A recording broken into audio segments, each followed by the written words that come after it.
Welcome to A Tassel A Day. I have 2 tassels to show you. Hi friends, thanks for joining me for a Tassel A Day collaboration. This is the tassel that I made for this week. I've been working on a flamingo journal and this is the tassel. So you can see that there are some beads here and buttons and more beads, and that's the front. This is the back, more of the same. And I do have a tutorial that I will share with you right after I'm done showing this off and after I'm done saying to you, if you have missed any days of this collaboration, go back and check out all of the tassel inspiration. 30 collaborators for this collaboration, and everyone did a fantastic job. Everybody's tassels are beautiful. Everybody's projects are beautiful. I also want to share with you this tassel that I made, and I absolutely love it. This is a violin tassel, and you can see we have a miniature violin. We have I think it's called a bow, and we have lots of lace and trim, and there's white, cream colored, blue, and gold, and I just love it. And I have these attached with a bulb pin. Both of them each have their own bulb pin. And this is an O-ring. Well, no, that's not what we call this. I don't know what we call this, but you guys know what I'm talking about. We can pretty much find those almost anywhere. So this is my other beautiful tassel that I wanted to show you. I hope you love it. I really love it. I didn't do a tutorial on this one, however I did on the flamingo tassel, so if you would like instructions on how to make a tassel, stay tuned. Alright, I'm going to show you how to make a fabric tassel. So grab whatever fabrics that you would like to work with. I'm working on I have completed a flamingo journal, and so I'm going to make this to accompany that journal. Now, why use fabric instead of lace and trims and things? Well, we will add some of those things to this tassel. One of the reasons that I actually started using fabric is because trims are pricey. They're very expensive. So fabric, you can get a nice thick tassel for a fraction of the cost, and that is why I started using fabrics to make my tassels. It makes them unique as well, but you get a lot of bang for your buck, and it really fluffs them up. So the first thing I do is just notch the fabric, and I go about 1 inch. You can do it thinner, but the thinner you go, just so you know, can make it a little bit more difficult to tear it. So once you've notched it, then you're gonna tear them.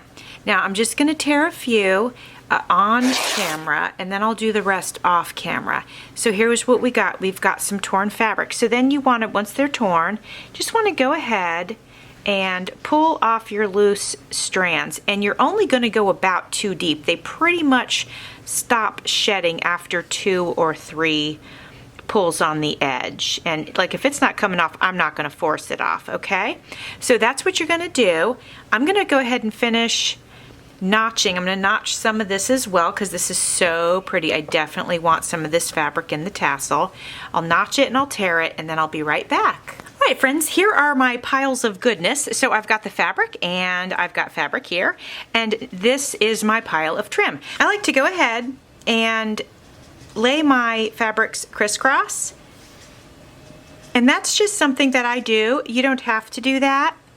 It's something I do because I like the way, especially for a puff top tassel, that it makes the fabrics lay a certain way. They're not like so flat. They're not like one-dimensional. Like if they're just in a pile, and you can do it this way, you can do just one pile and you can fold them over each other, and that's perfectly fine. But there's something about when I crisscross it, it just seems to give it, I don't know, just the way it lays, I feel like is better. So, you know, don't take my word for it. Go ahead, try it out yourself. It doesn't have to be a big fan across, but just so that it's not plain old, just that it's not perfectly straight. And I like to, you know, layer it and mix it up. Now, when you tie it, I will forewarn you, when you tie your tassel, the fibers get shifted and things are not going to always lay where you thought they would. But that's okay. You can actually manipulate that a little bit. So don't worry about that. Just know that that's part of the dynamics of making a tassel and making a puff top tassel.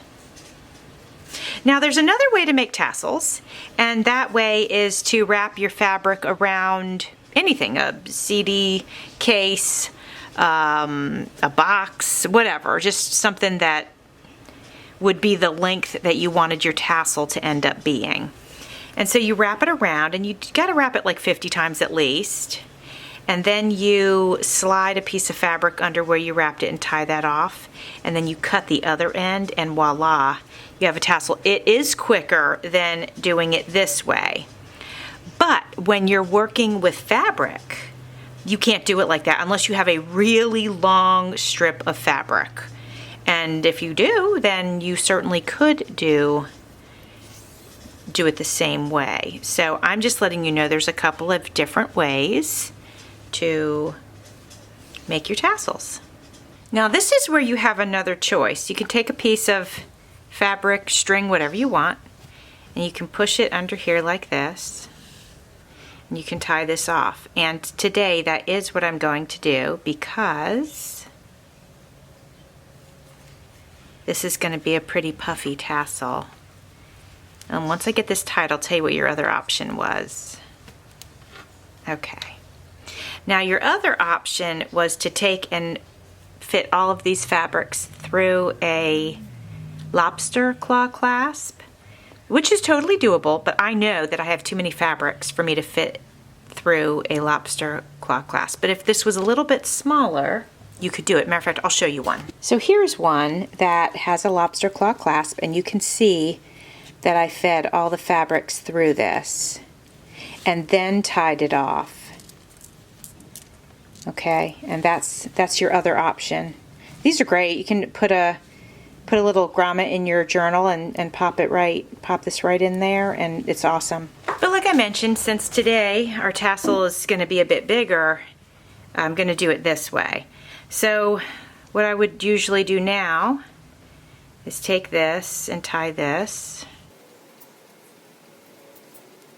This is going to be our handle, okay? What I need to do now is sort of brush my fibers down. And now I'm going to take another fiber and I'm going to tie this, which will create the puff top. Now I want to make sure I get it sort of straight, and you can see this one's leaning, if you will. So I'm going to pull this way. I'm going to go a little bit tighter, and then I'm going to hold that, but then I'm going to start to pull these fibers down, and that should pull it enough to even it out. I might have to go a little tighter. If I pull on this, there we go. That's probably going to be close enough.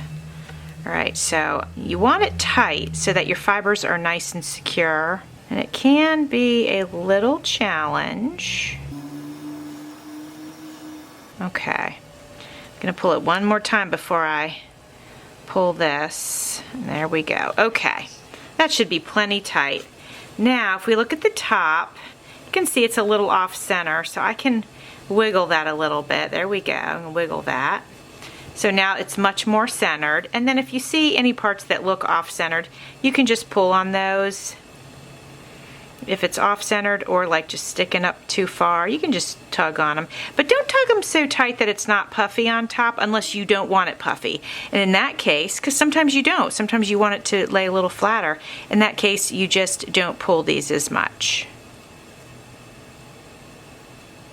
Okay, so I really like this so far. Love it, actually. Now I'm gonna trim the bottom and then we'll go ahead and embellish it. But let's trim the bottom. Now typically what I do is I'll just grab it like this, and I knew that there would be these long ones because those happen to have been just longer material. don't really trim it straight across. I usually do a little angle like that, but you can trim it however you want. There, now when we shake it out a little bit and we lay it down, you can see it's got a nice shape to it. Let me make sure it doesn't look, this looks a little bit longer over here, so let me give it a good shake. And let me do this one more time. I'm just going to trim off, make sure I'm holding it even. I'm going to trim off some of these longer ones. It just was looking a little bit lopsided to me. Not sure why that happened. Okay, let's try that. See if that's any better. Give it a little shake. Okay, I think that looks better. Now something I do like my fabrics to be a little bit not straight on the bottom, so I'll usually go in and at least trim a few of them just to be at an angle. I'm not really making them shorter, I'm just giving them a little angle, that's all. And I don't do it to all of them, but just at least some of them. Especially the ones on the outside that we'll see more easily. All right, I have to figure out which I want to be the front. This has a lot of trim. Let's make this one the front because that way we can add some beads to this, all this trim over here. All right, I'll be right back with some beads. All right, friends, I have some beads here that have flamingos on them. I have some buttons that are flamingos, and then I picked some of these to put on here. So I'm hoping I can thread the beads through some of these smaller pieces, but we'll see. Definitely the buttons won't be any problem, and I'm going to take these off of here and whoops.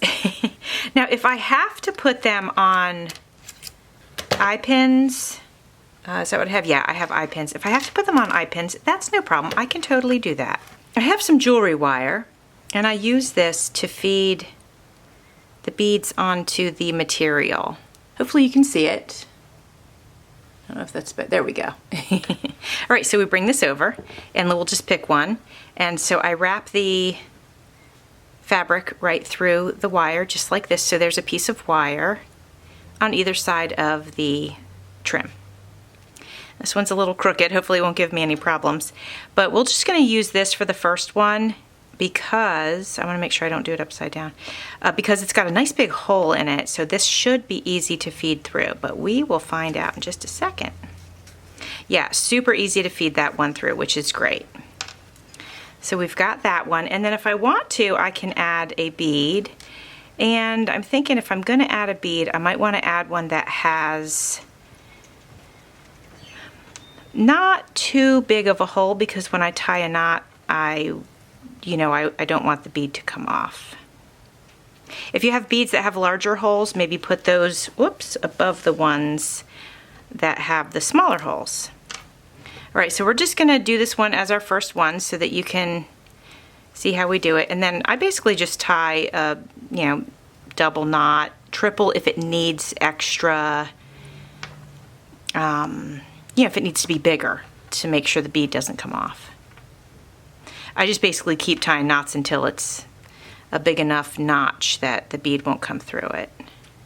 Like that one's pretty good size, so let's check it. Yeah, that's good. That bead's not coming off of there. So there's our first one. So that's how I do it, you guys. Let's do a button because that's a little bit different. They sometimes can lay a little bit lopsided, but let's try it out. Let's go ahead and put the button on this one and see how that does. Going to use the same technique with the jewelry wire, and I got this, just so you guys know, I got this from my friend Maria at Maria's Miscellany, and she showed how she did that, and I was like, oh man, that's a great idea. So I'm going to tie the knot, and I'm hoping that this won't lay lopsided because it's a little top heavy, but we're going to find out. Let's see how we do this. If we do it like that, how's that going to lay? It's kind of sideways, but it's not bad. Did I tie it right? Let me see if there's something I need to change.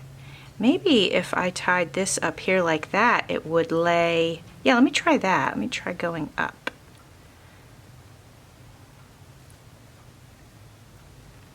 I don't know if it's going to make a difference or not, but we're going to try. All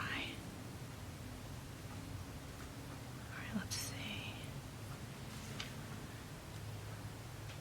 Yeah, I think that's good. It'll lay like that, so that's fantastic. All right, so you've seen how I do it. I'm going to go ahead and do the rest off camera, but I'm just going to use the same technique basically, and I'll be back in just a couple of minutes. All right, friends, here is our completed tassel for the Flamingo Junk Journal. You can see I did some beads. I put one of the buttons on, a flamingo bead, just some regular beads. That's the front, and then when we flip it over to the back, we basically have a repeat, just lots of beads, lots of flamingos, and this was just so fun. This was a really fun tassel to put together, and I even have some hidden beads underneath some of the fibers. So I hope you like it, and thanks for watching. See you soon.